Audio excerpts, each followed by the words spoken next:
ఈ బ్రష్ ని మళ్ళీ ఇంకొక క్లయింట్ మీద యూజ్ చేయాలి.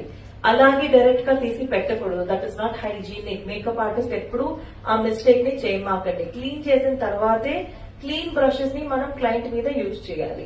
ఇన్స్టెంట్ గా ఎలా క్లీన్ చేసుకోవచ్చు అని అడిగితే ఇలా ఇన్స్టెంట్ బ్రష్ క్లీనర్ ని క్లాత్ టిష్యూలో ఒకసారి స్ప్రే చేసుకోండి.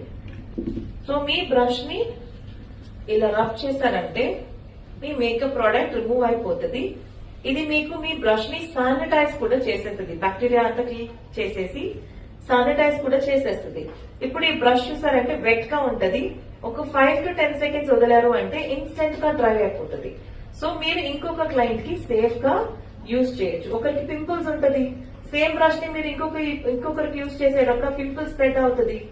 సో ఇలా హైజీనిక్ గా ఉండాలంటే మీరు ఇలా ఇన్స్టెంట్ బ్రష్ క్లీన్ చేసేసే యూజ్ చేయాలి. లేకపోతే ఇలా ప్రాపర్ గా బ్రష్ ని వాష్ చేయాలి.